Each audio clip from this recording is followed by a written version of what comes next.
ধন্যবাদ আমাদের সংবাদ প্রচার করার জন্য 24 কে। সম্ভবত আমরা দীর্ঘ এর আগে 3 দফা আন্দোলন করে থাকছি, 3 দফা আন্দোলন করেছি।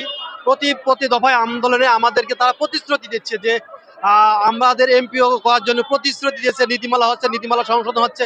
কিন্তু এই নীতিমালার নামে আমাদের 2 দফাকে, আমাদের দাবিকে প্রত্যাখ্যান করে আমরা শেষ পর্যায়ে যখন পৌঁছেছি, যখন আমাদের দাবিকে প্রত্যাখ্যান করা হয়েছে।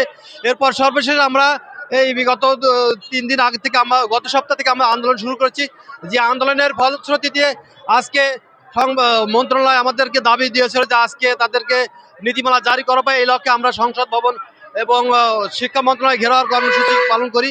এর মধ্যে আমাদের পুলিশের পেটোয়া বাহিনী সহ আরো অন্যান্য এরা আমাদের উপর জল কামান সহ টিয়ার গ্যাস নিক্ষেপ করে এবং যে সাউন্ড গ্রেনেড এবং জল কামান নিক্ষেপ করে।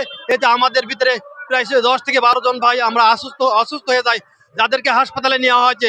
আজকে আমাদের কি অপরাধ? আসলে আজকে আমরা দীর্ঘ 24 থেকে 25 বছর আমরা অভুক্ত আছি, আমাদের শিক্ষা প্রতিষ্ঠান এমপিও হয়নি। আজকে আমাদের দাবি ছিল যে আমাদের শিক্ষা প্রতিষ্ঠান, আমাদের এমপিও, আমাদের যেখানে আমাদের অনুমোদন দিয়েছে, আমাদের একাডেমি স্বীকৃতি দিয়েছে, আমাদের ছাত্রছাত্রীরাই ঢাকা বিশ্ববিদ্যালয় সহ বিভিন্ন বিশ্ববিদ্যালয়ে পড়াশোনা করে তারা বিভিন্ন জায়গায় সরকারি চাকরি দিয়ে অব্যাহত আছে। আজকে আমরা বয়স আমাদের শেষ পর্যায়ে, আমাদের চাকরি 4 থেকে 5 বছর আছে, অথচ আমরা আজকে আজও পর্যন্ত এমপিওভুক্ত হয়নি। এজন্য এই দাবিটাই আমরা সরকারের কাছে আমরা আজকে আন্দোলন করছি, যাতে আমাদের শিক্ষা প্রতিষ্ঠানগুলো এমপি হয়ে যায়। এটাই হচ্ছে আমাদের দাবি।